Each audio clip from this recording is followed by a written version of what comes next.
Today's story. Chapter 1. The Call. Blake Morrison adjusted his Armani tie as he stepped into his hotel suite overlooking downtown Chicago. The merger negotiations had run 12 hours straight, but the $200 million deal was finally sealed. His construction empire, Morrison Holdings, had just acquired another major competitor. At 38, Blake had built his company from a single bulldozer into the largest private construction firm on the West Coast. He poured himself a scotch and video called home to Seattle. The screen connected, showing his 4-year-old daughter Chloe's face, but something was immediately wrong. Her usual bright smile was replaced by a subdued expression, her blue eyes lacking their typical sparkle. "Hi, Daddy," she whispered, barely audible. "Hey there, Princess. Are you okay? You seem quiet." "I'm okay," Chloe said faintly, glancing away from the camera. Blake's paternal instincts flared. Behind Chloe, he could see his wife Candace standing motionless, staring down at their daughter with an expression he'd never seen before, cold, almost menacing. Candace's perfectly manicured hands were clenched at her sides, her blonde hair pulled back severely. "Is everything okay there?" Blake asked, his voice sharpening. "Candace?" Candace's head snapped up, her green eyes meeting the camera for just a moment before she looked away. That's when Blake noticed something that made his blood freeze. Chloe's small hand moved subtly, making a gesture Blake had taught her 2 years ago when she was barely speaking.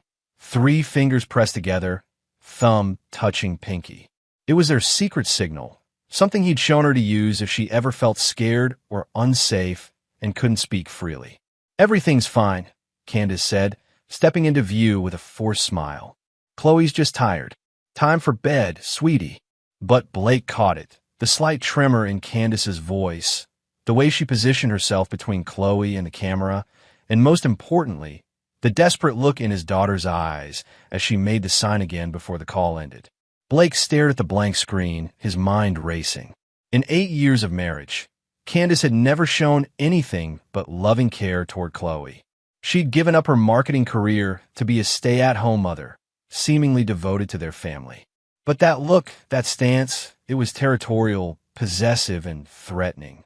He called back immediately. The phone rang 6 times before Candace answered, her face filling the screen. "Blake, I told you she's sleeping now. I want to see her room." "What? That's ridiculous. You'll wake her up. Show me. Now." Candace's jaw tightened. "I'm not going to." Blake's voice dropped to the tone that made million-dollar contractors nervous. "Show me our daughter's room, or I'm catching the next flight home." Something flickered across Candace's face. Fear, guilt, or calculation. "Fine," she said, but she ended the call. Blake tried calling back repeatedly for the next hour. Each attempt went straight to voicemail. He opened his laptop and checked their home security system. Every camera showed offline or maintenance mode. Their entire house had gone dark. Cameras, door sensors, everything. Either there was a massive system failure, or someone had deliberately disabled it. Blake called his head of security, Miguel Reyes, a former Navy SEAL who handled sensitive matters for Morrison Holdings. "Miguel, I need you to do a welfare check on my family. Something's wrong. I'll head over now, boss. What should I be looking for?" "I don't know yet. But if anyone tries to stop you from seeing Chloe, call the police first, then call me." Blake spent the next 2 hours pacing his hotel room, checking his phone obsessively. When Miguel finally called back, his voice was grim. "Boss, I went to the house." Candace answered the door, said everything was fine, but she wouldn't let me see Chloe. Said she was sleeping and I'd disturb her.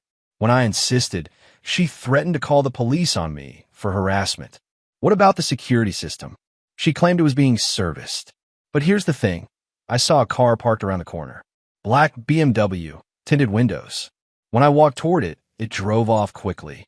Blake's grip tightened on the phone. "Get the license plate?" "Partial. I'm running it now. Stay on the house tonight. If that car comes back, I want to know immediately." After hanging up, Blake booked the earliest flight to Seattle. But as he packed, his mind churned through possibilities. Candace's behavior was completely out of character. Unless he'd never really known her at all. He'd met Candace at a charity gala 7 years ago. She was beautiful, charming, and seemed to understand his driven nature. They'd married within a year, and Chloe was born 18 months later. Candace had been the perfect wife, supportive during his company's expansion, gracious at business dinners, and apparently devoted to their daughter. But now, replaying their relationship in his mind, Blake began noticing gaps. Candace's vague answers about her past before they met. Her reluctance to discuss her family, claiming they were estranged. The way she sometimes disappeared for hours, claiming shopping trips or spa visits, but returning with nothing to show for it. Blake opened his safe and removed a thick folder, the background check he commissioned on Candace before their engagement. At the time, it had seemed paranoid, but his lawyers had insisted. The report had been clean. No criminal history, good credit, normal social media presence. But it had also been remarkably sparse on details before her 24th birthday. Now, with his daughter potentially in danger, that gap seemed ominous. His phone buzzed with a text from Miguel. Car is back. Same BMW. Driver is watching the house. Blake checked his watch. His flight wasn't for 6 hours, but every minute felt like a lifetime. He called his pilot. Get the jet ready. I need to be in Seattle in 3 hours. Sir, it's nearly midnight. We'll need to. I don't care what it costs or what permits you need. Get me home. As Blake waited for the car to the airport, he pulled up Candace's recent credit card statements on his phone. The charges were routine except for one thing. Large cash withdrawals over the past month, totaling nearly $15,000. Cash meant no electronic trail, no way to track how the money was being spent. Blake's jaw clenched. Whatever was happening at his house, it had been planned. The disabled security system, the mysterious car, the cash withdrawals, and somehow his 4-year-old daughter was caught in the middle of it. But Blake Morrison hadn't built a construction empire by backing down from fights. He'd learned early that in business and in life, you either crush your enemies completely, or they eventually crushed you. By the time his plane took off, Blake had made a decision. Whatever threat was facing his family, whoever was responsible, he would eliminate it with the same ruthless efficiency he'd used to destroy business competitors. And if Candace was involved, if his wife had betrayed him and endangered their daughter, she would learn why Blake Morrison's enemies either fled the state or ended up in bankruptcy court. Some betrayals could never be forgiven. Chapter 2. The Revelation. Blake's private jet touched down at Boeing Field at 4:17 a.m. Miguel met him on the tarmac with a grim expression and a coffee that Blake ignored. Status report, Blake demanded as they walked to Miguel's armored SUV. The BMW left around 2 a.m. I followed it to the Fairmont Olympic Hotel downtown. Driver went to the parking garage, but I lost him. No visual on who it was. What about Candace? House has been quiet. All lights went off around midnight. But boss, Miguel hesitated. I think you should see this. He handed Blake a tablet showing traffic camera footage from earlier that evening. The timestamp read 8:43 p.m., just after Blake's disturbing video call. Watch the black BMW, Miguel said. Blake studied the screen. The BMW was leaving his neighborhood, heading toward downtown Seattle. As it passed under a streetlight, the camera caught a clear view through the windshield. The driver was Candace. Blake's expression hardened. She left Chloe alone? Gets worse. Watch this. Miguel swiped to another camera feed, this one from the hotel's valet station. The BMW pulled up, and Candace stepped out wearing a dress Blake had never seen, something expensive and revealing. But she wasn't alone. A man emerged from the passenger side. Tall, muscular with dark hair and the kind of physique that screamed personal trainer or gym rat. He moved with casual confidence as he handed the valet the keys, then placed his hand possessively on Candace's lower back as they entered the hotel. Blake felt something cold settle in his chest. How long were they inside? 4 hours. Left separately around 1 a.m. Different cars. You get an ID on it? Miguel nodded. Facial recognition hit a match. Tyler Hendricks, age 31. Owns a boutique fitness studio called Elite Form. Divorced, no kids, clean record except for a DUI 3 years ago. Blake studied the footage again, noting the familiarity between Candace and Tyler. This wasn't a first meeting. They moved together like a couple who'd been intimate for months, maybe longer. How long has this been going on? Blake asked quietly. I'm checking. But boss, there's something else. I found out why your security system went down. Miguel pulled up another screen showing Blake's home security company's maintenance logs.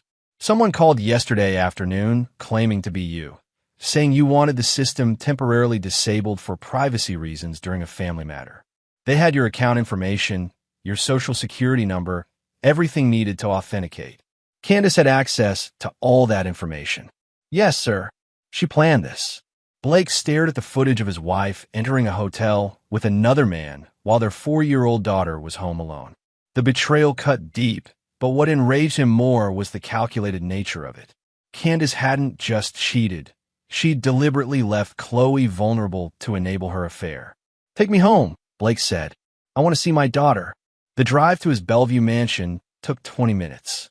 Blake's neighborhood was one of the most exclusive in the Seattle area, with homes starting at $3 million.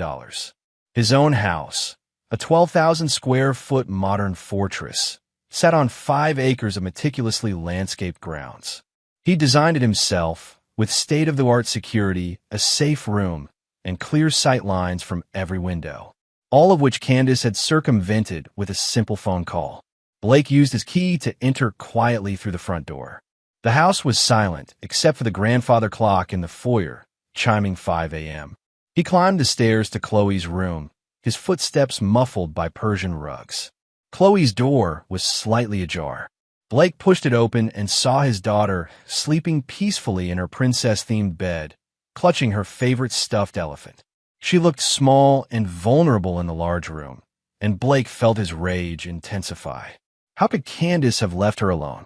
He checked on her for several minutes, ensuring she was truly safe, then made his way to the master bedroom. Candace was there, apparently asleep, her blonde hair spread across the pillow. But Blake noticed details that confirmed his suspicions. A slight smear of makeup she'd missed while cleaning up, the faint scent of cologne that wasn't his, and her phone charging face down on the nightstand. Blake didn't wake her. Instead, he went to his home office and began making calls. First, he contacted his attorney, David Kim, one of Seattle's most ruthless divorce lawyers. David, I need you at my office in 2 hours. Family emergency. Blake, it's 5 a.m. What's? My wife is having an affair. I have proof. I want to discuss options before she knows I'm back in town. Next, he called his private investigator, Lisa Park, who'd worked for Morrison Holdings for 5 years handling background checks and corporate espionage. Lisa, I need a complete workup on my wife. Everything, financial records, phone logs, social media, travel history. Go back 2 years. Blake, is everything okay? No. And I need the same investigation on a Tyler Hendricks. Owns Elite Form Fitness Studio. I want to know everything about him. Business records, personal life, who he's connected to. How fast do you need this? By noon today. Blake's third call was to his business partner and CFO, Rick Castellanos. Rick had been with Morrison Holdings since the beginning and was one of the few people Blake trusted completely. Rick, clear my schedule for the next week. Family situation that requires my full attention. The Portland project meeting is... Cancel it. Everything non-critical gets postponed. Blake spent the next hour going through financial records on his computer. What he found painted a clear picture of betrayal. The cash withdrawals weren't random. They followed a pattern. Every Tuesday and Friday for the past 3 months, Candace had withdrawn $500 to $1,000 in cash. Tuesdays and Fridays were when Blake typically worked late at the office or traveled for business. He cross-referenced the dates with his calendar and travel schedule. Every single withdrawal corresponded with a day when he was away from home for extended periods. But the financial betrayal went deeper. Blake discovered that Candace had opened a separate credit card account he wasn't aware of. The statements, which she'd been hiding, showed charges at expensive restaurants, boutique hotels, and luxury clothing stores. The total debt was approaching $50,000. More damning was a series of charges at Elite Form, Tyler's fitness studio. The charges weren't for standard personal training sessions. They were 4 private consultation sessions that cost $300 each and occurred twice weekly for the past 4 months. Blake pulled up Elite Form's website. The studio offered high-end personal training, nutrition consulting, and lifestyle coaching for wealthy clients. Tyler's bio described him as a former college athlete who specialized in transformative fitness experiences for discerning clientele. The photos showed a man who was everything Blake wasn't. Young, conventionally handsome in a generic way, with the kind of muscles that came from spending entire days in a gym rather than building an empire. Blake felt nothing but contempt for the type of man who made a living flattering bored housewives. At 7 a.m., Blake heard movement upstairs. Candace was awake. He closed his laptop and waited, curious to see how she'd handle his unexpected return. 10 minutes later, Candace appeared in the doorway of his office, wearing a silk robe and a carefully constructed expression of surprise. "Blake, you're home early. I thought you weren't coming back until Thursday." "Change of plans," Blake said evenly. "The deal closed yesterday." Candace stepped into the office, and Blake noticed she kept her distance, staying near the door. "How wonderful. I know how important that merger was to you." "Where did you go last night, Candace?" The question hung in the air. Blake watched his wife's face carefully, looking for tells. Her eyes flickered almost imperceptibly, a micro-expression that betrayed her guilt. "Last night, I was here with Chloe. We had dinner, watched a movie, and went to bed early. I called around 10 p.m. You didn't answer. My phone was charging upstairs. I must have missed it." Blake stood up slowly, his 6'3" frame towering over his wife. "That's interesting, because I have traffic camera footage of you leaving the house at 8:43 p.m. in your BMW. Candace's face went pale, but she recovered quickly. "That's impossible. You were at the Fairmont Olympic Hotel with Tyler Hendricks until 1 a.m. The silence stretched between them. Blake watched as various emotions played across Candace's face. Shock, fear, calculation, and finally, a cold defiance he'd never seen before. "How long have you been having me followed?" she asked. "I haven't. Until yesterday, I trusted my wife." "Then how?" "Because when someone threatens my daughter, I respond accordingly." Candace's eyes narrowed. "Threatens Chloe? What are you talking about?" "The hand signal, Candace. She made our emergency signal during the video call. She was scared of something or someone." For the first time, Candace looked genuinely confused. "What hand signal?" Blake studied her face. Either she was an exceptional actress, or she truly didn't know about the signal he'd taught Chloe. But that didn't absolve her of leaving their daughter alone to meet her lover. "You left a 4-year-old child alone for 4 hours so you could cheat on your husband." "Blake, I can explain." "Don't." Blake's voice cut through her words like a blade. "I know about the cash withdrawals, the secret credit card, the private consultation sessions with Tyler. I know you disabled our security system to cover your tracks." Candace straightened, and Blake saw a flash of the person she really was beneath the mask of the devoted wife and mother. "So what now?" she asked. "You're going to divorce me? Take Chloe away from me?" "That depends entirely on what you do next." "Meaning?" Blake walked around his desk until he was standing directly in front of her. "Meaning you're going to tell me everything. How long this has been going on, what Tyler Hendricks really wants, and why my daughter was terrified yesterday.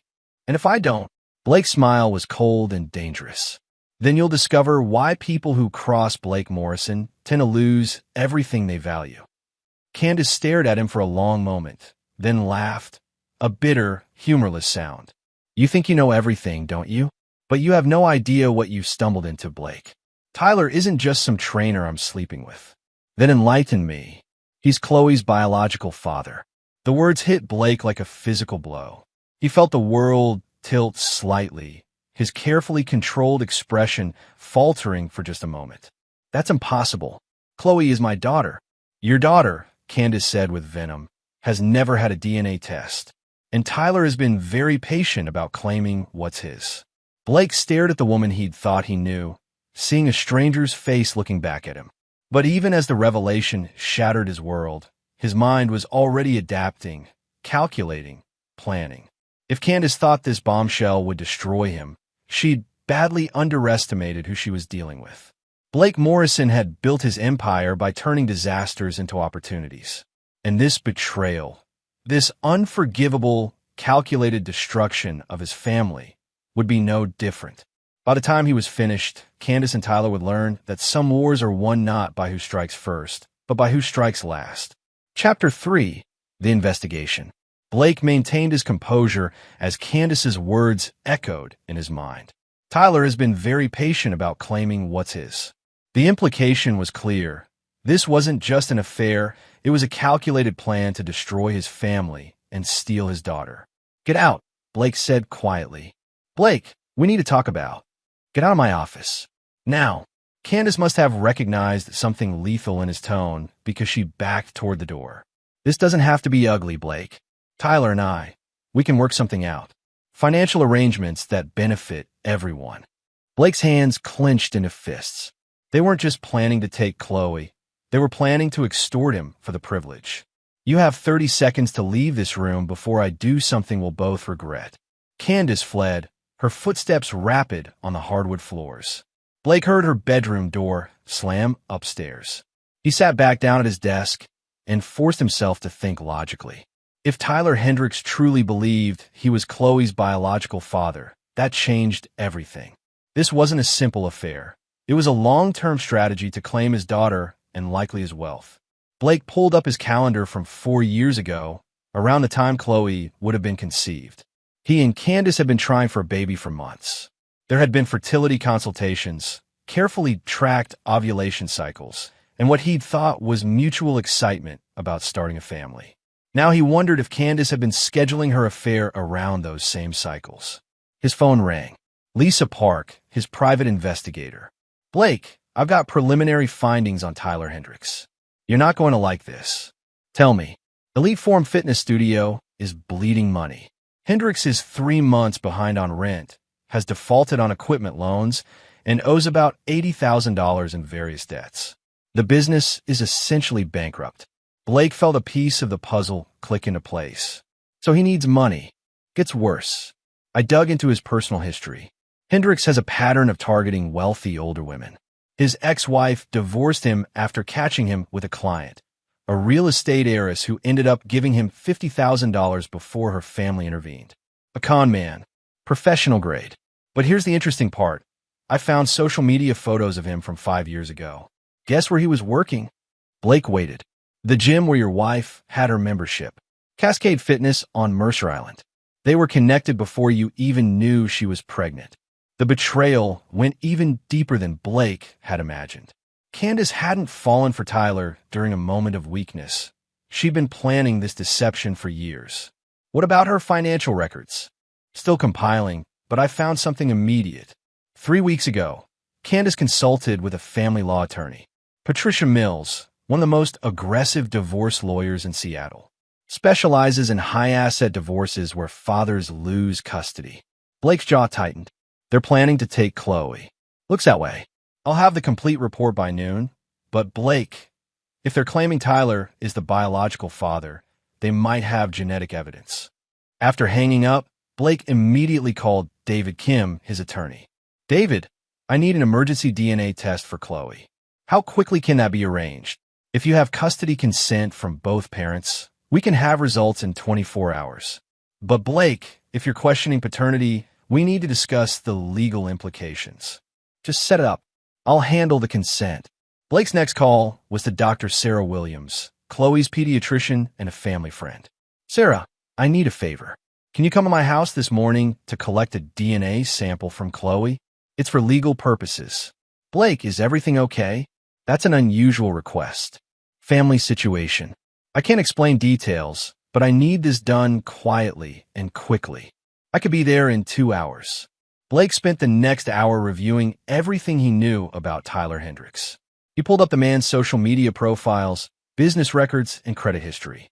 What emerged was a picture of a career predator who specialized in seducing vulnerable women with money. But Tyler had made one critical mistake. He'd targeted Blake Morrison's family.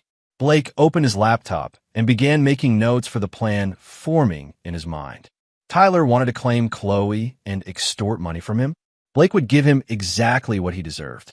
At 9 a.m., Chloe woke up and came downstairs, still in her pajamas and carrying her stuffed elephant. "Daddy!" She ran to him with genuine joy, and Blake felt his heart clench. Whatever the DNA test revealed, this was his daughter in every way that mattered. Hey, princess. Did you sleep well? Uh-huh. Why are you home? Mommy said you were gone for work. I finished early so I could see you. Are you feeling okay? You seemed a little sad yesterday when we talked. Chloe's expression became cautious, and she glanced toward the kitchen where Candace was making coffee. I'm okay, Daddy.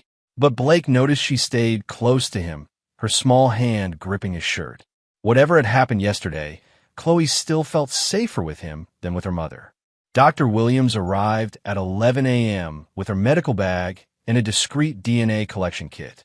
She was a woman in her 50s who'd been treating Chloe since birth. Uncle Blake needs to make sure you're extra healthy, Dr. Williams explained to Chloe as she swabbed the inside of her cheek. This is just like the vitamin tests we do sometimes. Chloe cooperated without complaint, trusting Dr. Williams completely. Candace watched from the doorway, her face pale, but saying nothing. After Dr. Williams left with the sample, Blake's phone rang.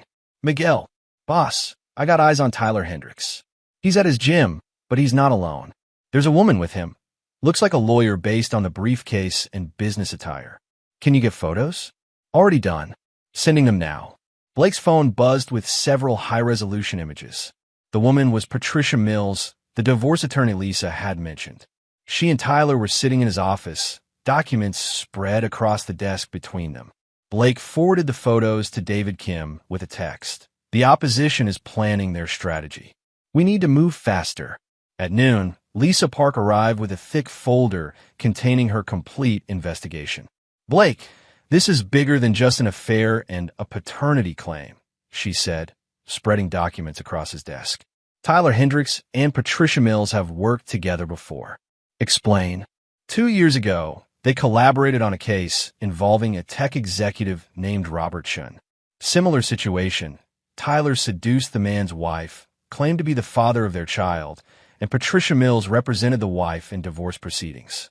Chun lost half his assets and visitation rights to his son. Blake felt cold fury building in his chest. They're running a con. Professional level. But here's where it gets interesting. Robert Chin's wife eventually figured out what Tyler really was. She tried to back out of the arrangement, return to her husband, reconcile the family. What happened? Lisa's expression was grim. She died in a single-car accident 6 months later. Lost control on a mountain road, no witnesses. The implication hung heavy in the air. Blake stared at the accident report Lisa had obtained. You think Tyler killed her? I think Tyler Hendricks is more dangerous than he appears. And Blake, there's something else. Candace's phone records show she's been in contact with Patricia Mills for 3 months. This isn't a recent decision. They've been planning this for a long time. Blake studied the phone records, seeing the pattern of calls between his wife and the divorce attorney. The frequency increased over time, culminating in daily conversations over the past 2 weeks. They're ready to move, Blake said. I think so. And based on the Chin case, their strategy is straightforward. Claim Tyler is Chloe's father, file for divorce with Patricia's help, destroy your reputation in court, and walk away with your daughter and half your assets. Blake closed the folder and looked at Lisa. What's Tyler's weak point? His business is failing, he's drowning in debt, and his entire lifestyle depends on finding wealthy women to exploit. He's desperate, which makes him dangerous but also vulnerable. And Candace? She's in love with the idea of Tyler, not the reality. She thinks she's trading up from a workaholic husband to a younger, more attentive man. She has no idea she's just another mark in a confidence game. Blake stood up and walked to his office window, looking out at the grounds where he'd built a playground for Chloe, where she'd taken her first steps, where they'd spent countless hours together. Lisa, I want you to find everything you can about Robert Chin's wife's accident. If Tyler was involved, there has to be evidence. Blake, what are you planning? Blake turned back to her, and Lisa saw something in his expression that made her step back. Tyler Hendricks wants to destroy my family and steal my daughter. Candace wants to betray everything we built together. They think they can manipulate me, extort me, and walk away with my life. And they're about to learn that Blake Morrison doesn't get manipulated. He doesn't get extorted, and he doesn't lose. Blake's phone buzzed with a text from Dr. Williams. DNA sample is at the lab. Results in 18 hours. Lisa, I want 24-hour surveillance on both Tyler and Candace. I want to know everywhere they go, everyone they meet, and every move they make. Already arranged. Good. Because in 18 hours, I'll know if Chloe is biologically mine or not. But either way, Tyler Hendricks and my wife are about to discover what happens when someone threatens the things Blake Morrison values most. Blake looked out the window again, where Chloe was playing in the backyard with Candace watching from the patio. From this distance, they looked like a normal family. But Blake now knew the truth. His wife was a traitor, his daughter might not be his biological child, and a con man was planning to steal everything he'd worked for. But Tyler had made one fatal error in judgment. He'd assumed Blake Morrison was just another wealthy mark who could be manipulated and destroyed. He was about to learn the difference between a man who inherited wealth and a man who'd fought for every dollar he'd earned. And that difference would cost Tyler Hendricks everything. Chapter 4. The DNA Results and Discovery. Blake didn't sleep that night. He sat in his home office, surrounded by investigation files, legal documents, and surveillance photos, planning his next moves like a general preparing for war. At 6 a.m., his phone rang. Dr. Williams' voice was professional but sympathetic. Blake, I have the DNA results. And Chloe is not your biological daughter. The words hit harder than Blake had expected, even though he'd been preparing for this possibility. 4 years of bedtime stories, scraped knees, first words, Christmas mornings, all built on a lie. Blake, are you there? I'm here. Email me the complete report. I'm sorry, Blake. I know how much Chloe means to you. After hanging up, Blake stared at the photo on his desk. Him and Chloe at the zoo last month, her laughing as he lifted her onto his shoulders. Biology might say she wasn't his, but every fiber of his being rejected that conclusion. His phone buzzed with Miguel's daily report. Tyler left his apartment at 7 a.m., went to Elite Form. Candace dropped Chloe at preschool, then drove to Starbucks on Pine Street. Patricia Mills was waiting for her. Blake felt the familiar cold anger settle over him. While he was discovering that his entire family was built on deception, his wife was meeting with her divorce attorney, planning how to destroy him in court. He called David Kim. The DNA test confirms Tyler is the biological father. What's our legal position? Complicated, David said grimly. If Candace files for divorce and Tyler petitions for paternity rights, you could lose all custody of Chloe. The courts favor biological parents, especially if they can prove fraud was involved in the original birth certificate. What kind of fraud? If Candace knowingly put your name on the birth certificate when she knew Tyler was the father, that's paternal fraud. It could void any parental rights you might have. Blake felt something dark and cold growing in his chest. They planned this perfectly. It gets worse, Blake. I did some research on Patricia Mills. She's won several high-profile cases involving paternal fraud. Her strategy is always the same. Portray the father as a controlling, absent workaholic who drove the wife into another man's arms. She'll claim Candace only lied about paternity to protect herself and the child from your emotional abuse. Emotional abuse? She'll twist your work schedule, your business trips, your high expectations, everything that made you successful, into evidence of neglect and psychological manipulation. Blake realized the full scope of their plan. They weren't just stealing his daughter and his money. They were going to destroy his reputation and make him the villain in his own betrayal. How long do we have? If they file today, you could be served with papers by tomorrow. Once that happens, temporary custody arrangements go into effect. Chloe could be living with Candace and Tyler within a week. Blake hung up and immediately called Lisa Park. Lisa, I need everything you have on Patricia Mills' previous cases. Every client, every strategy, every weakness. Already working on it. But Blake, I have something more immediate. Miguel's surveillance caught something interesting this morning. What? After Candace met with Patricia Mills, she drove to a Wells Fargo branch in Bellevue. She was inside for 45 minutes and left carrying a large envelope. Safe deposit box. That's my guess.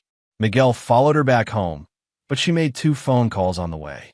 One to Tyler, one to a number I'm still tracking down. Blake thought about the timeline.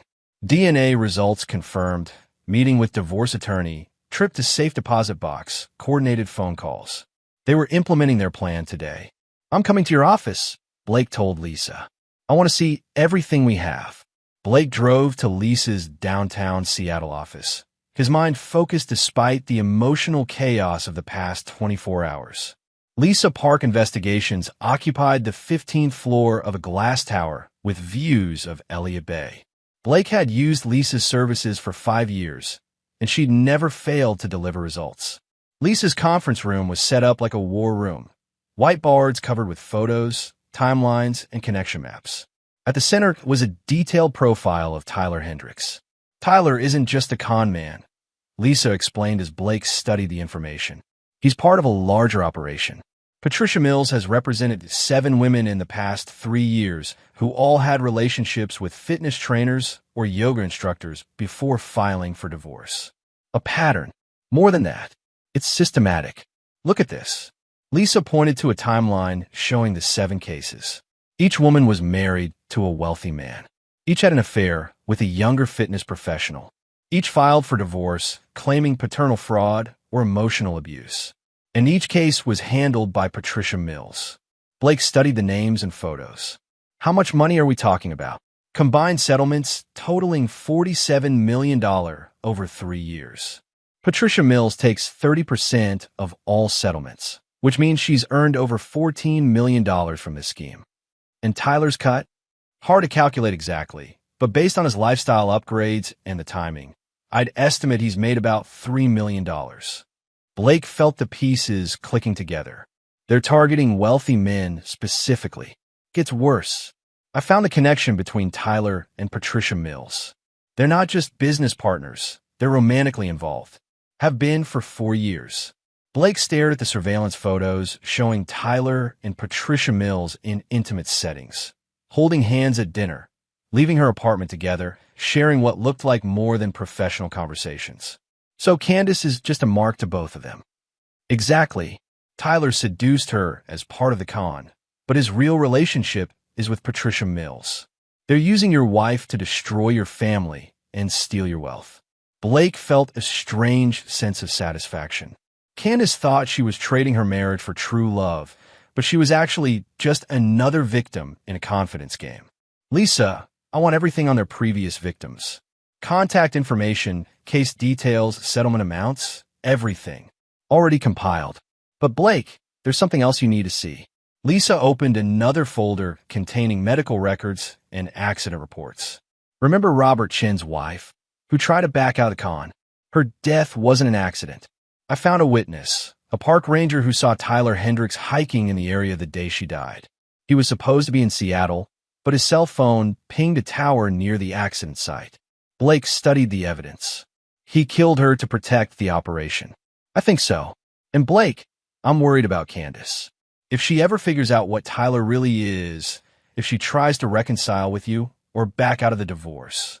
The implication was clear.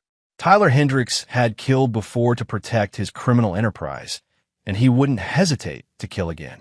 Blake's phone buzzed with a text from Miguel. Candace just returned home. Tyler's car is in your driveway. Blake felt rage build in his chest. Tyler was in his house, with his daughter, planning to steal everything Blake had worked for. Lisa, I want you to contact Robert Chun and the other victims. I want to know everything about how Tyler operates, how Patricia Mills builds her cases, and what evidence we need to destroy them. What are you planning, Blake? Blake stood up and looked out at the Seattle skyline, the city where he'd built his empire, where he'd thought he had a family, where his enemies now believed they could destroy him. Tyler Hendricks and Patricia Mills have spent years perfecting a system to destroy men like me. They think they understand how to manipulate the legal system, how to turn wives against husbands, how to steal children and wealth. And they're about to learn that Blake Morrison doesn't play by their rules. Blake's phone rang. David Kim. Blake, I just received a call from Patricia Mills' office. They're filing divorce papers this afternoon. Candace is claiming irreconcilable differences, emotional neglect, and seeking full custody based on Tyler's paternity claim. Timeline. You'll be served with papers by 6 p.m. today. Emergency custody hearing is scheduled for tomorrow morning. Blake checked his watch. It was 2 p.m., which gave him less than 4 hours before his world officially ended, unless he acted first. David filed countersuit. I want custody of Chloe, I want the house, and I want a full financial audit of everything Candace has done in the past year. Blake, that's not going to work. The paternity test is just one piece of evidence. File the papers now. I'm going home to have a conversation with my wife and her boyfriend. Blake left Lisa's office with a complete dossier on Tyler Hendricks and Patricia Mills' operation. He understood their strategy, their weaknesses, and their criminal activities. More importantly, he now understood exactly how to destroy them. As he drove toward his house, toward the confrontation that would determine his daughter's future, Blake felt the familiar calm that came before a major business negotiation.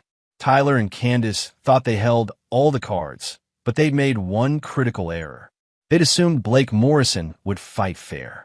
They were about to discover that when someone threatens everything a man values, fairness becomes a luxury he can't afford. And Blake Morrison had never lost a fight when the stakes were this high. Chapter 5. The Confrontation. Blake pulled into his circular driveway at 3:47 p.m. and saw Tyler's black BMW parked brazenly next to Candace's car. Through the living room windows, he could see figures moving around inside his house. Tyler Hendricks making himself comfortable in Blake's home while planning to steal his daughter. Blake sat in his car for a moment, centering himself. This confrontation would determine everything that followed. He needed to be strategic, not emotional. He entered through the front door and heard voices from the kitchen, Candace and Tyler talking in low, conspiratorial tones. Chloe was nowhere to be seen, probably in her playroom or taking her afternoon nap. Blake walked quietly down the hallway and paused outside the kitchen, listening. Papers will be served by 6, Candace was saying. Patricia says the emergency hearing tomorrow is just a formality. Blake won't have time to mount a real defense. And the custody arrangement? Tyler's voice was casual, confident. Temporary full custody to me, with you listed as the biological father. Blake gets supervised visitation only if that. What about the house? It'll be part of the settlement. Patricia thinks we can get half the value, plus alimony and child support. With your paternity claim validated, Blake doesn't have much leverage. Blake stepped into the kitchen. Interesting theory. Both Candace and Tyler spun around, startled. Tyler recovered quickly, standing up with the kind of aggressive posture Blake had seen from men trying to intimidate their way out of bad situations. Blake, Candace said, her face flushing. We were just planning my destruction? Blake's voice was conversational, almost amused. Please, don't let me interrupt. Tyler stepped forward, flexing slightly. Look, man, this doesn't have to be complicated. Candace and I are in love. Chloe is my daughter. And it's time for everyone to accept reality. Blake studied Tyler with the same detached analysis he used when evaluating business competitors. 6'1", maybe 185 pounds, clearly spent a lot of time in the gym, but had the soft edges of someone who'd never been in a real fight. His aggressive stance was rehearsed, designed to intimidate suburban husbands during custody disputes. Reality, Blake repeated. That's an interesting word choice from someone who's been running a criminal confidence game for the past 4 years. Tyler's expression flickered, just a moment of uncertainty before the aggressive mask returned. I don't know what you're talking about. Blake pulled out his phone and showed Tyler a photo Lisa had compiled. Tyler with Patricia Mills at a romantic dinner. Patricia Mills, your girlfriend and business partner. 7 wealthy husbands destroyed, $47 million in fraudulent settlements. And at least 1 murder when Robert Chin's wife tried to back out of your operation. The color drained from Tyler's face. Candace looked confused, glancing between the 2 men. Tyler, what is he talking about? Blake showed her another photo, Tyler with a different woman, then another and another. Your boyfriend has seduced at least 7 married women as part of a systematic fraud operation. You're not his lover, Candace. You're his mark. That's impossible, Candace said. But Blake could see doubt creeping into her voice. Patricia Mills represents all his victims. Tyler seduces wealthy wives, claims to be the father of their children, and Patricia Mills handles the divorce proceedings. They split the settlements and move on to the next target. Tyler's jaw clenched. You can't prove any of that. Blake smiled coldly. Actually, I can.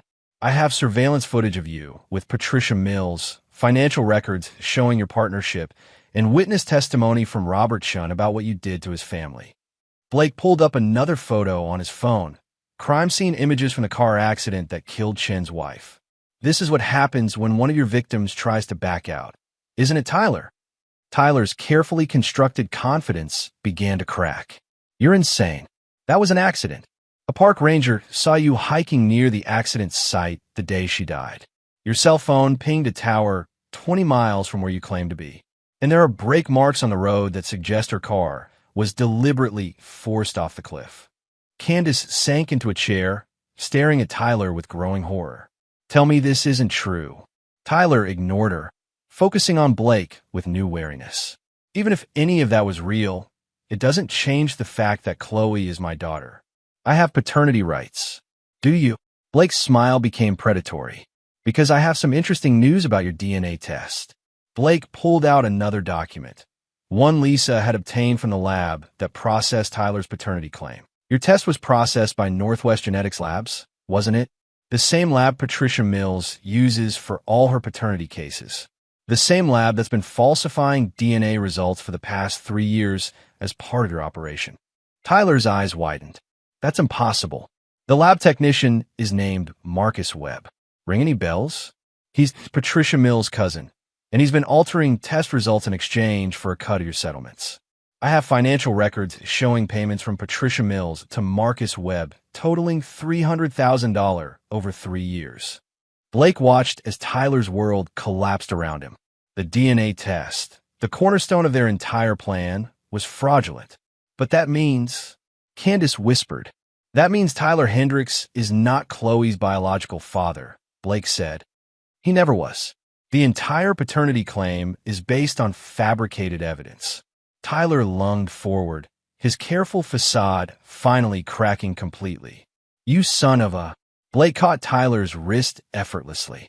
Despite Tyler's gym-built physique, Blake had the real strength that came from years of construction work before building his empire. More importantly, Blake had the focused violence of a man protecting his family. I wouldn't, Blake said quietly, applying pressure to Tyler's wrist until the younger man winced. Assault charges would complicate your legal situation considerably. Blake released Tyler's wrist and stepped back. Here's what's going to happen. You're going to leave my house right now. You're going to stop all contact with my wife and daughter. And you're going to find a new line of work because your criminal operation is finished. You can't prove anything in court, Tyler said, rubbing his wrist. Blake's smile was genuinely amused now. Tyler, you still don't understand who you're dealing with. I don't need to prove anything in court. Blake pulled out his phone and showed Tyler a series of text messages. These are from your previous victims, all 7 women you've defrauded. I contacted them this morning and explained what really happened to them. They're very interested in meeting with prosecutors to discuss your criminal activities. Tyler's face went pale. They can't. They can, and they will. But that's not the best part. Blake showed Tyler another document. This is a financial forensic audit of Elite Form Fitness Studio. It shows systematic money laundering, tax evasion, and fraudulent business practices. The IRS will be very interested in your creative accounting methods. But more importantly, Blake continued, I've had a very interesting conversation with Marcus Webb at Northwest Genetics Labs. When faced with federal fraud charges, he became surprisingly cooperative about his relationship with Patricia Mills. Tyler staggered backward, the full scope of his exposure becoming clear. Blake turned to Candace. As for you, you have a choice to make. You can continue with this divorce, knowing that Tyler is a criminal who is using you as part of a fraud operation. Patricia Mills will abandon you the moment her own criminal exposure becomes clear, leaving you with nothing. Or you can end this madness now. Cancel the divorce filing, sever all contact with Tyler and Patricia Mills, and we can discuss the future of our marriage. Candace looked between Blake and Tyler, seeing her lover, the man she betrayed her family for, revealed as a predator who'd manipulated her from the beginning. I need time to think, she whispered. No, Blake said firmly. You need to decide right now. Tyler is leaving this house in the next 60 seconds.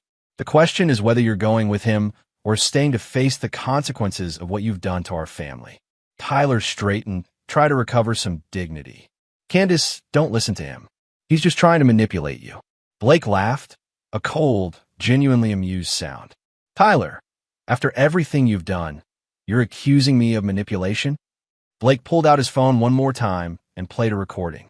It was Tyler and Patricia Mills discussing their plan to destroy Blake's family, including specific details about seducing Candace and fabricating the paternity claim.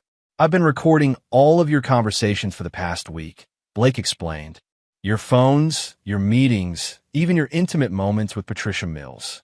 It's amazing what private investigators can accomplish when properly motivated.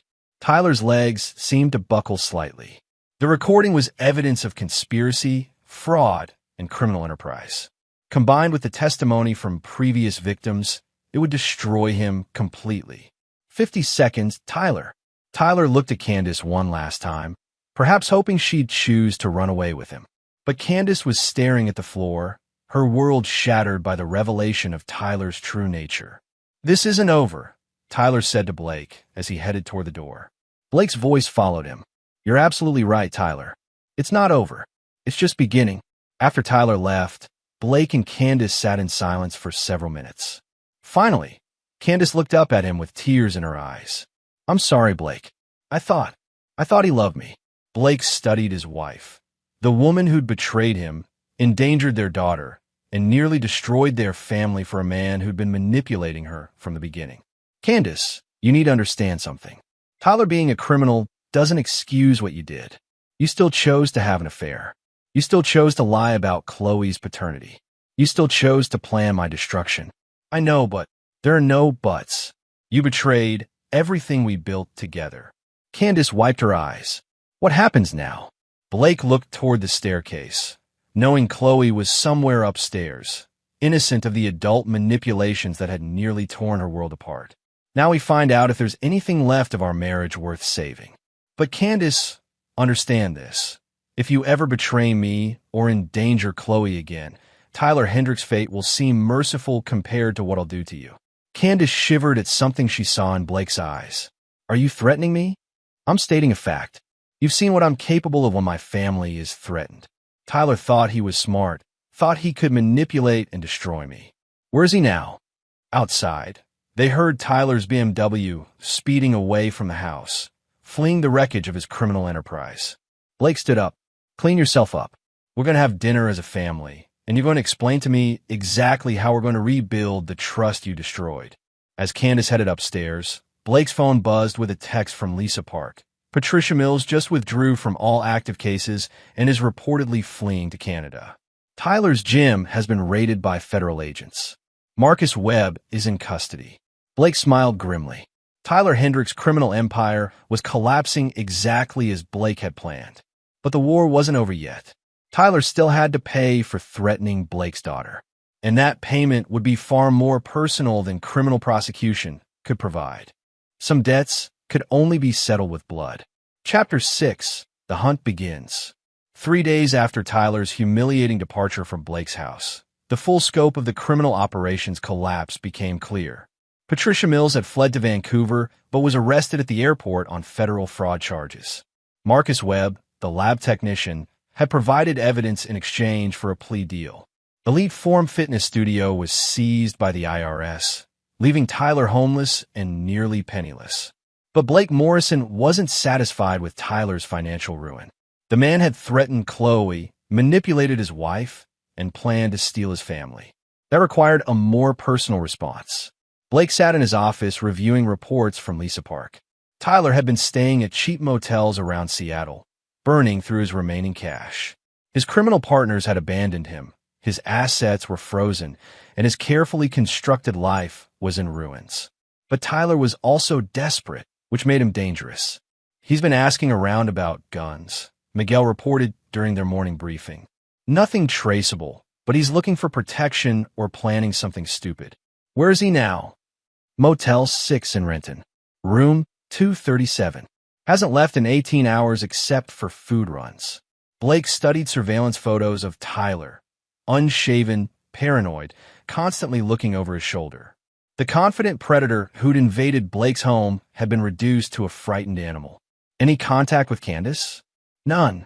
She's been home with Chloe. Hasn't left the property since Tuesday. Blake's relationship with his wife remained in limbo. Candace had agreed to cancel the divorce proceedings and sever all contact with Tyler and Patricia Mills. But the betrayal hung between them like a toxic cloud. They were civil for Chloe's sake, but the marriage Blake had thought he knew was gone. What mattered now was ensuring Tyler could never threaten his family again. Blake's phone rang. David Kim, his attorney. Blake, we have a problem. Tyler Hendricks has retained new counsel, Jimmy Morrison from the public defender's office. So, Morrison is pushing for a plea deal in exchange for testimony about your illegal surveillance activities. Tyler is claiming you violated his privacy rights, that your evidence was obtained illegally. Blake felt a moment of cold amusement. Tyler's trying to turn the tables. It gets worse. He's also filed a restraining order claiming you've been harassing and threatening him. If granted, you can't go within 500 feet of Tyler or any property he occupies. When's the hearing? Tomorrow morning. Blake, if this restraining order goes through, it could complicate everything. The criminal charges against Tyler might be dismissed if his lawyer can prove prosecutorial misconduct based on illegally obtained evidence. After hanging up, Blake called Lisa Park. Lisa, I need to know everything about Jimmy Morrison, Tyler's new lawyer. Already on it. Morrison is clean, public defender for 8 years, good reputation, no obvious corruption. But Blake, he's also competent. If Tyler's claiming harassment, Morrison might be able to make it stick. Blake understood the strategy. Tyler couldn't win a direct fight, so he was trying to use the legal system to neutralize Blake's advantages. If the restraining order was granted, it would give Tyler breathing room to plan his next move. Blake wouldn't allow that to happen. Miguel, I want Tyler under constant surveillance. If he meets with anyone, goes anywhere unusual, or does anything that looks like planning, I want to know immediately. Already on it, boss. But Blake, if there's a restraining order, then we'll have to be more creative. That evening, Blake sat in Chloe's room reading her a bedtime story. She curled against him, trusting and innocent, unaware of the war being fought around her. As he read about brave princesses and defeated dragons, Blake felt his resolve crystallize. Tyler Hendricks would never be allowed to threaten this moment again. After Chloe fell asleep, Blake went to his home office and made a call to an unlisted number. Vincent, it's Blake Morrison. Vincent Torino owned a construction supply company that provided materials for Morrison Holdings projects. He also provided other services for Blake when situations required solutions outside normal business channels. Blake, been a while. What do you need? I have a problem that requires a personal touch. Someone threatened my family. I see. Where and when? I'll text you details. But Vincent, this needs to look natural. An accident. Understood. What's the timeline? Soon. Before he can cause more damage. After ending the call, Blake felt the familiar calm that came with decisive action. Tyler had chosen to escalate their conflict by involving lawyers and restraining orders. But Tyler didn't understand that Blake Morrison played by different rules when his family was threatened. The next morning, Blake attended the restraining order hearing. Jimmy Morrison presented Tyler's case competently, claiming Blake had engaged in systematic harassment through surveillance, intimidation, and threats. Your Honor, Morrison argued, my client has been subjected to round-the-clock stalking by Mr. Blake Morrison's private security team. Mr. Hendricks fears for his safety and requests court protection. Blake's lawyer countered that Tyler was a criminal who defrauded Blake's family and posed an ongoing threat, but the judge seemed sympathetic to Tyler's claims. Mr. Morrison, the judge said to Blake, while I understand your anger about what happened to your family, you cannot take the law into your own hands. I'm granting a temporary restraining order requiring you to maintain a distance of 500 feet from Mr. Hendricks and cease all surveillance activities. Blake accepted the ruling with apparent grace, but he was already implementing his alternative plan. That afternoon, Tyler left his motel and drove to a gun shop in Tacoma. Miguel, maintaining surveillance from a safe distance, watched Tyler purchase a .38 revolver and ammunition. The purchase was legal. Tyler had no criminal convictions yet, and Washington State's background check system hadn't been updated with his pending charges. "He's armed now," Miguel reported to Blake. "Seems more confident, like he's planning something." "What did he go after buying the gun?" "Drove around your neighborhood for an hour, checking security, looking for patterns. I think he's planning to come after you or your family." Blake felt cold satisfaction. Tyler's purchase of a weapon would justify everything that happened next. That evening, Blake received a call from Vincent Torino. "It's done. Your problem will be resolved tomorrow morning." "What kind of accident?" "Mechanical failure. Brake lines on his BMW." "Very natural, very clean." Blake ended the call and poured himself scotch. Tomorrow, Tyler Hendricks would discover the final lesson Blake Morrison taught to men who threatened his family. But Blake's phone rang before he could finish his drink. Miguel, his voice urgent. "Boss, Tyler's not at his motel. I lost him 2 hours ago, and his BMW is gone." "Where?" Blake's blood went cold as he heard a sound from upstairs, glass breaking in Chloe's room. "He's here," Blake said, dropping the phone and reaching for the gun he kept in his desk drawer. Tyler Hendricks had come for Blake's family, armed and desperate. But Tyler was about to learn that Blake Morrison had been preparing for this moment since their first confrontation. The hunt was over. Now came the kill. Chapter 7. The Final Confrontation. Blake moved silently through his house, gun drawn, every sense heightened. The sound of breaking glass had come from the second floor, near Chloe's room. His heart hammered as he climbed the stairs, knowing that Tyler was somewhere above him, armed and desperate enough to invade Blake's home. The hallway was dark except for a sliver of light under Chloe's door. Blake approached carefully, noting that the guest bedroom window at the end of the hall was shattered, Tyler's entry point. Blake tested Chloe's door handle, locked from the inside. Smart girl. He taught her to lock her door if she ever heard strange noises at night. A floorboard creaked behind him. Blake spun around to see Tyler emerging from the master bedroom, holding his .38 revolver with shaking hands. Tyler looked wild, unshaven, red-eyed, and past the point of rational decision-making. "Hello, Blake," Tyler said, his voice hoarse. "Time for a conversation." Blake kept his own weapon lowered but ready.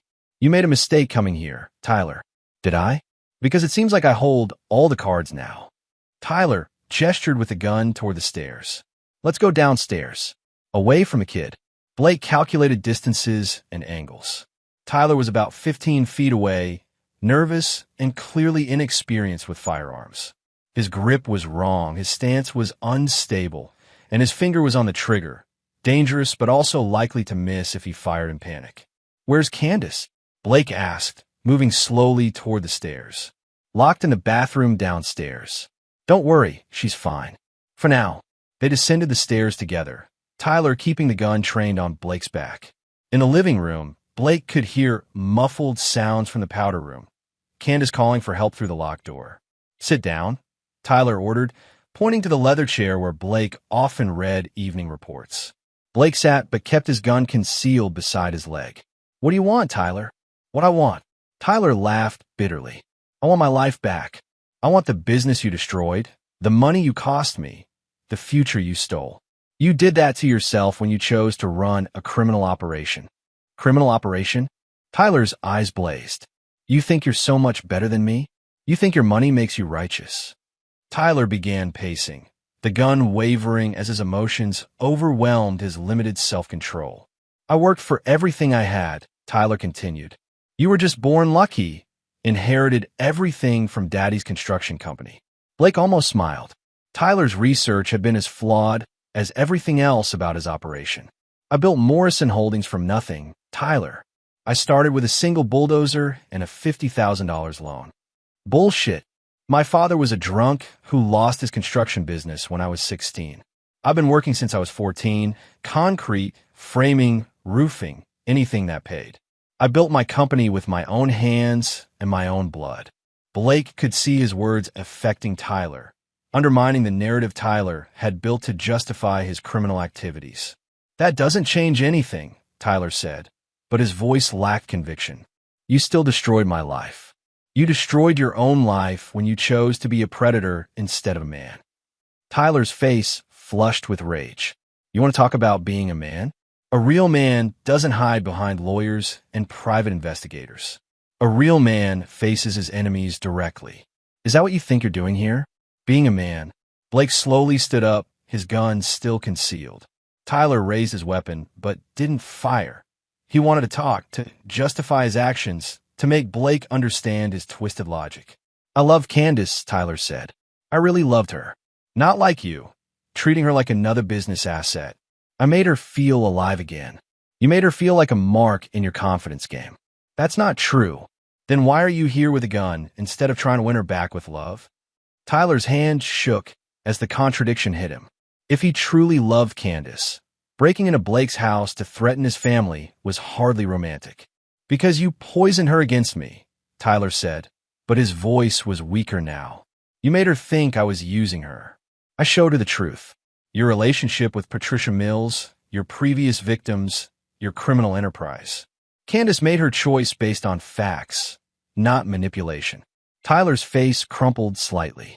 For a moment, Blake saw past the desperate criminal to the pathetic man underneath. Someone who'd spent years lying to others and himself about what he really was. But that moment of sympathy vanished when Tyler's expression hardened again. It doesn't matter anymore, Tyler said.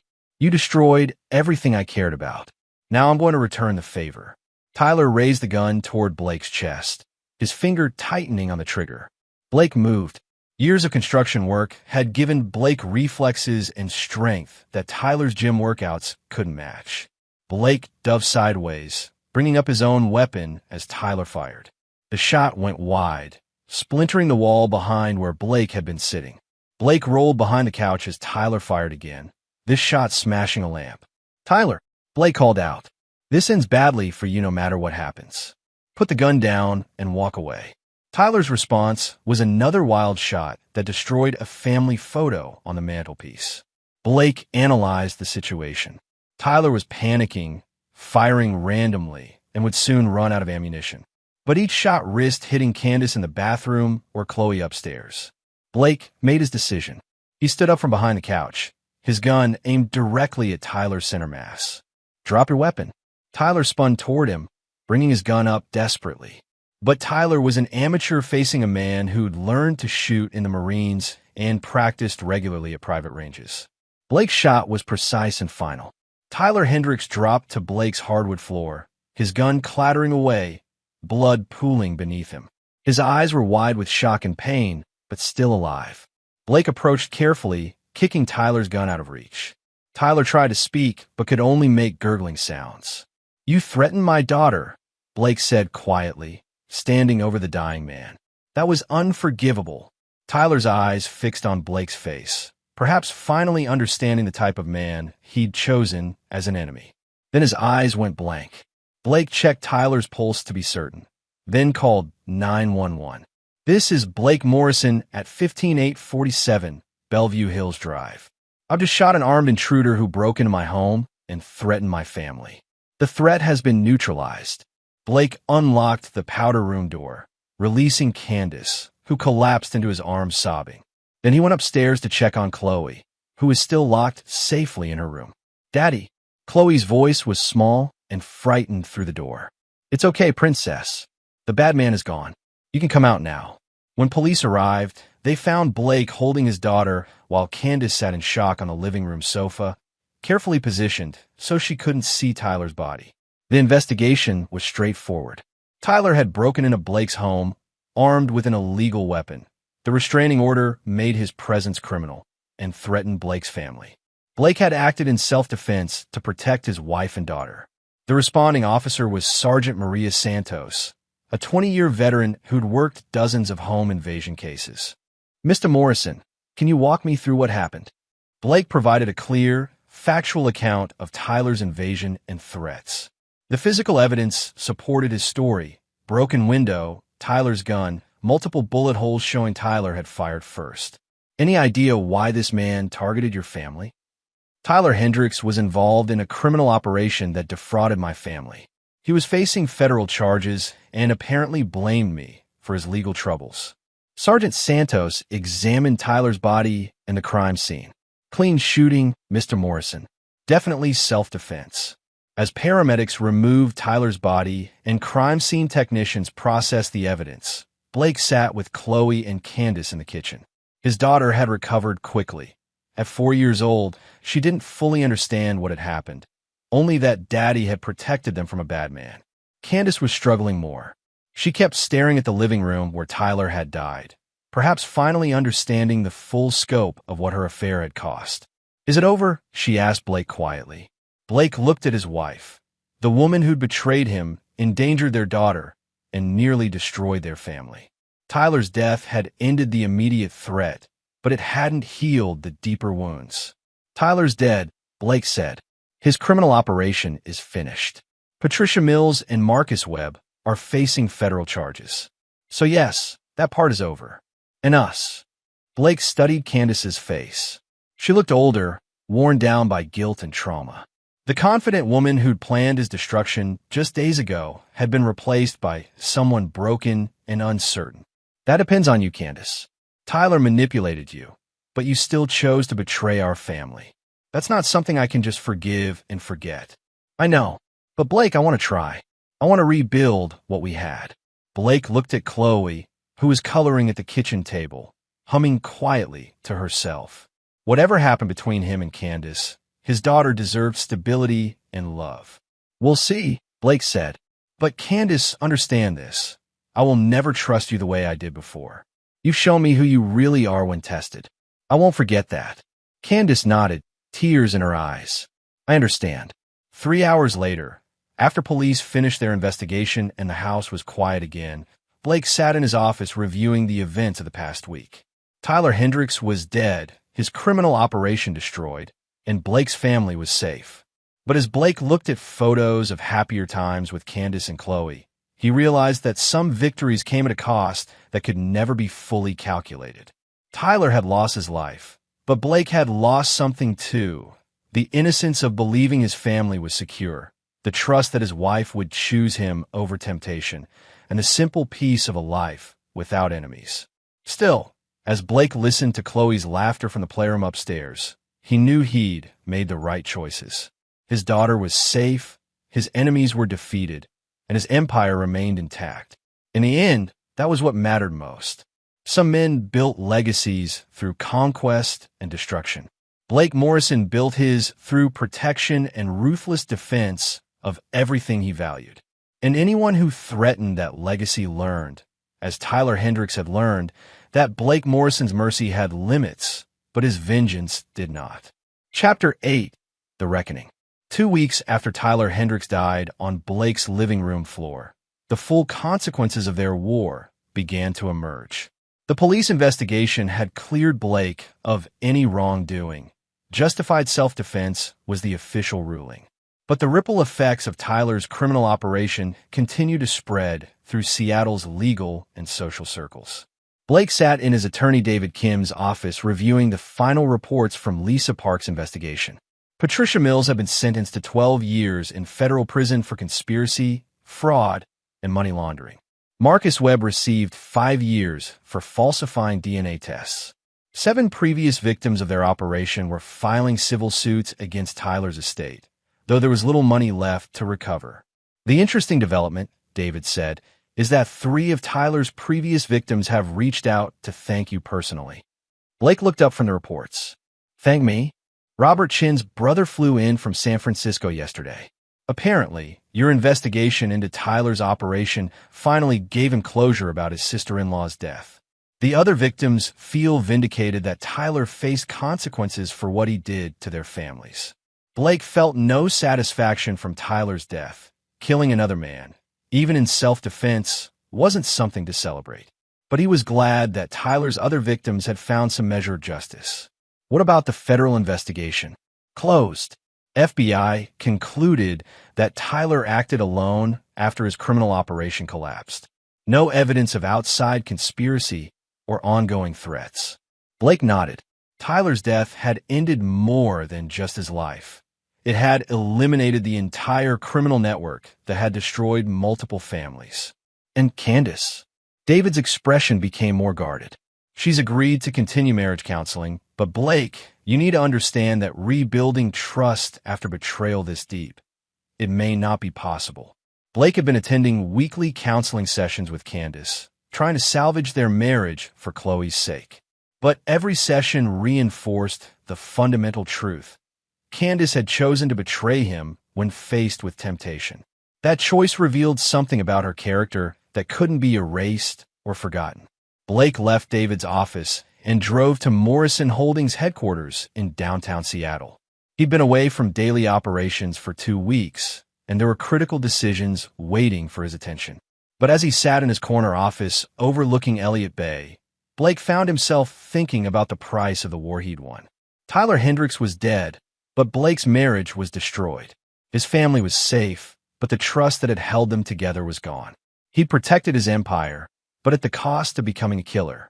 Blake's assistant knocked on his office door. "Mr. Morrison, there's someone here to see you. Says it's personal." "Who is it?" "Robert Chun, from San Francisco." Blake had Robert Chun shown into his office. Chun was a man in his early 40s, well-dressed, but with the tired eyes of someone who'd endured profound loss. "Mr. Morrison, thank you for seeing me. I wanted to thank you personally for what you did." Blake gestured for Chun to sit. "I'm sorry for your loss. Your sister-in-law didn't deserve what happened to her. Jennifer was trying to protect our family when she died. Tyler Hendricks had convinced my brother that their marriage was over, that their son wasn't his. Jennifer discovered the truth about Tyler's operation and was going to expose him." Chin's voice was steady, but Blake could see the pain underneath. "Jennifer called me the night before she died. Said she found evidence that would destroy Tyler and Patricia Mills. She was driving to meet with FBI agents when her car went off that mountain road. I'm sorry the legal system failed her. But you didn't," Chun said. "When Tyler threatened your family, you did what needed to be done. Jennifer would have appreciated that." After Chun left, Blake sat alone in his office thinking about justice and revenge, protection and destruction. Tyler Hendricks had been a predator who destroyed families for profit. His death had saved Blake's family and provided closure for his previous victims. But it had also changed Blake in ways he was still understanding. That evening, Blake returned home to find Candace and Chloe in the kitchen making dinner. The scene looked normal, a family preparing to share a meal together. But Blake could feel the underlying tension, the careful politeness that had replaced genuine intimacy. "How was your day, Daddy?" Chloe asked, hugging his legs. "Good, Princess. How was yours?" "Mommy and I went to the park, and I fed the ducks." Blake looked at Candace, who managed to smile. "She had a good time." "We both did."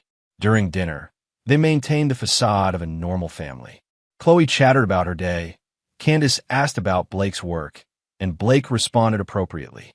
But underneath the surface, all three of them knew that everything had changed.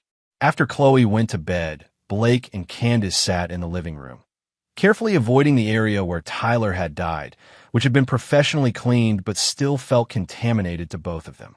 "Blake, I've been thinking about what Dr. Peterson said in counseling," Candace began hesitantly. Dr. Peterson was their marriage counselor, a woman who specialized in rebuilding relationships after major betrayals. About whether we're staying together for the right reasons, or just because it's easier than facing the truth. Blake studied his wife's face. Over the past 2 weeks, he'd watched her struggle with guilt, trauma, and the realization that her affair had nearly cost Chloe her safety. What truth is that? That maybe we can't come back from this.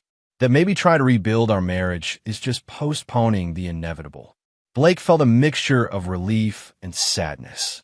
He'd been thinking the same thing, but hadn't wanted to be the first to voice it. "You want a divorce? I want us to be honest about whether love and trust can survive what I did. And Blake, I see how you look at me now. There's something cold there that wasn't there before." Blake couldn't deny it. When he looked at Candace, he saw not just his wife, but the woman who'd betrayed him, endangered their daughter, and planned his destruction. That knowledge colored every interaction, every conversation, every moment they shared. What about Chloe? She needs parents who can give her love and stability. Maybe that means divorced parents who coexist peacefully rather than married parents who resent each other. Blake stood up and walked to the window overlooking the backyard where Chloe played every day. The playground equipment he'd installed, the garden Candace had planted, the life they'd built together, all of it felt like artifact from a different family's existence. "If we divorce," Blake said, "I want joint custody. 50-50 times sharing." "Of course. Blake, despite everything that's happened, I know you're a good father. Chloe needs you." Blake turned back to face Candace. "And I want us to handle this privately. No lawyers beyond what's necessary for paperwork. No fighting over assets or support. We divide everything fairly and move on." "Agreed." They spent the next hour discussing practical arrangements with surprising civility. Blake would keep the house. Candace would take the condo in Belltown they'd bought as an investment. They'd alternate weeks with Chloe, share holidays, and maintain college funds and insurance policies. It felt like negotiating a business deal rather than ending a marriage. "Blake," Candace said as they finished the discussion, "I need you to know that I loved you. I still love you. Tyler manipulated me, but that doesn't excuse the choices I made. I know. Do you think you can ever forgive me?" Blake considered the question carefully. "I can forgive you for making a mistake, for being manipulated, for falling for Tyler's lies. But I can't forgive you for endangering Chloe. That choice revealed something about your character that I can't unsee." Candace nodded, tears in her eyes. "I understand. But Candace, for Chloe's sake, we're going to be cordial co-parents. Whatever anger I have toward you stays between us. Our daughter deserves better than parents who hate each other." "Thank you." 3 months later, Blake signed the final divorce papers in David Kim's office. The process had been remarkably amicable. No contested assets, no custody battles, no public drama.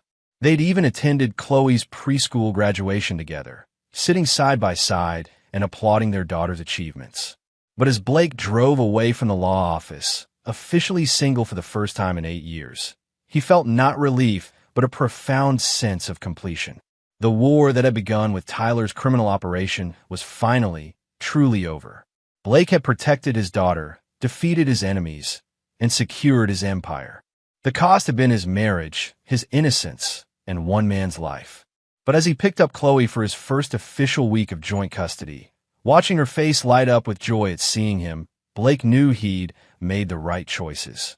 Some wars were worth fighting, regardless of the cost. And Blake Morrison had one. Chapter 9, New Beginnings. 1 year after Tyler Hendricks died in Blake's living room, Blake stood in the same spot where the confrontation had occurred, but the house felt completely different. Gone were the family photos that had included Candace, replaced by pictures of Blake and Chloe on their adventures together. The formal living room had been converted into a playroom where 5-year-old Chloe could spread out her art projects and toys. Blake had rebuilt his life with the same methodical precision he used for his construction projects. Joint custody with Candace worked smoothly. They'd learned to communicate about Chloe's needs without the underlying tension that had poisoned their marriage. Candace had moved on as well, dating a pediatrician she'd met through Chloe's school, someone who seemed genuinely kind and stable. "Daddy, look what I made." Chloe ran into the room, carrying a drawing of what appeared to be a castle with stick figures. "That's beautiful, princess. Tell me about it." "It's our house, and this is you, and this is me, and this is Miguel." She pointed to the various stick figures with elaborate explanations.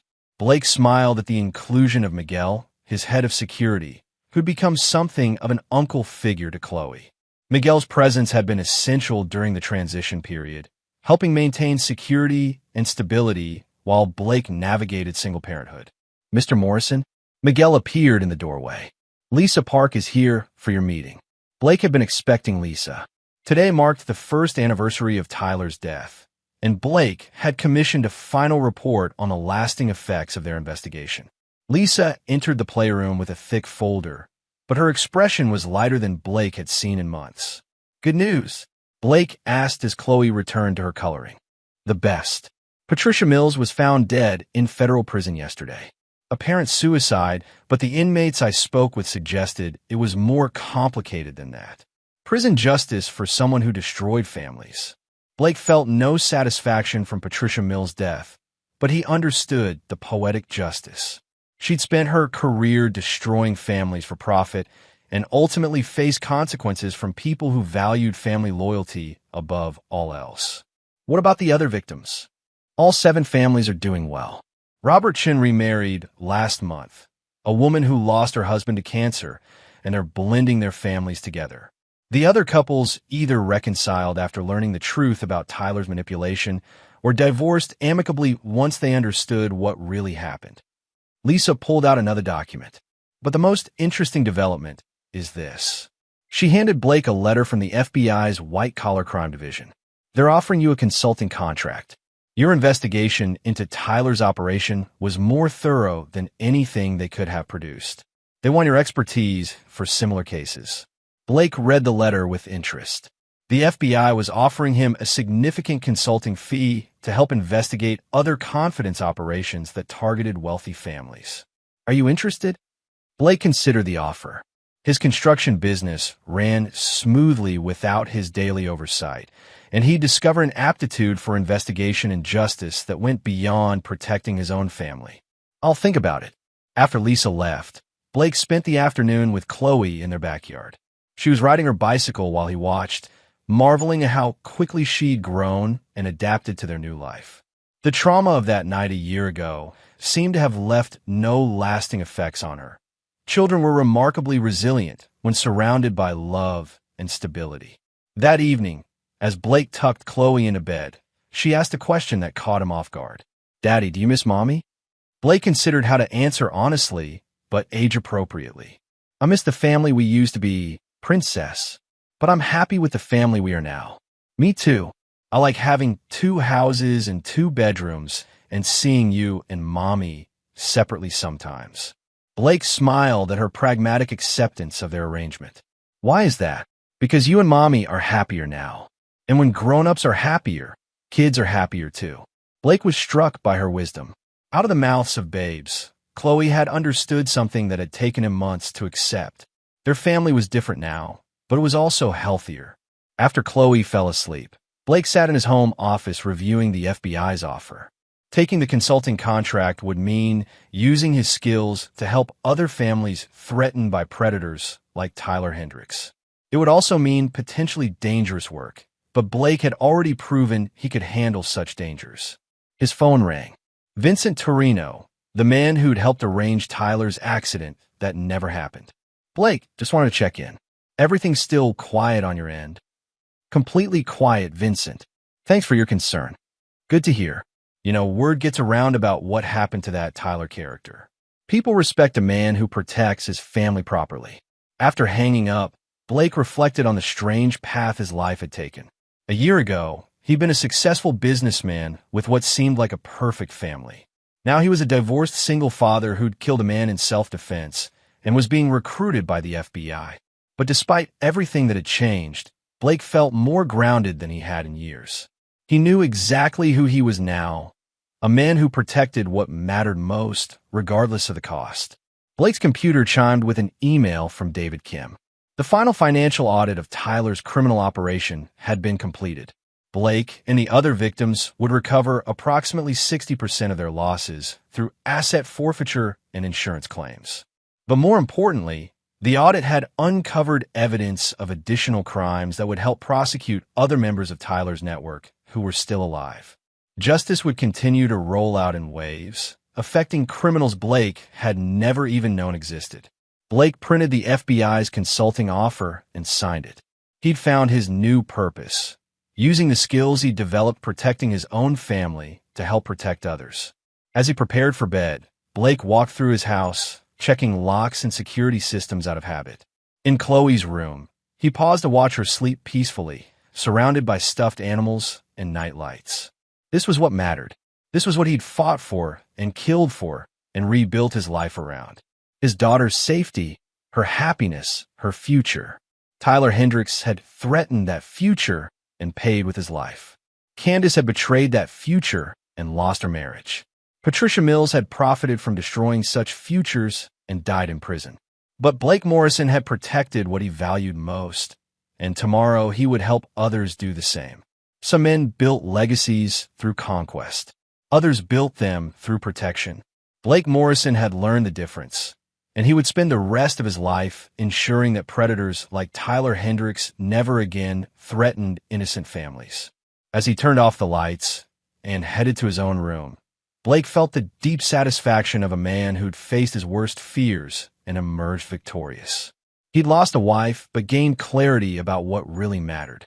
He'd killed an enemy, but saved his daughter. He destroyed a criminal operation, but found his true calling. In the end, the hand sign that had started everything, Chloe's silent plea for help during that video call, had led Blake to discover not just his enemies, but himself. And Blake Morrison liked the man he'd become. Harder, perhaps. More dangerous, certainly. But also more focused on what truly mattered in life. His daughter slept safely down the hall, and that was enough. Everything else was just details. And there you have it. Another story comes to an end. What did you think? I'd love to hear your thoughts in the comments below. If you enjoy this story, consider joining our community by subscribing. It means the world to us. For more stories like this one, check out the recommended videos on screen. And I'll see you there.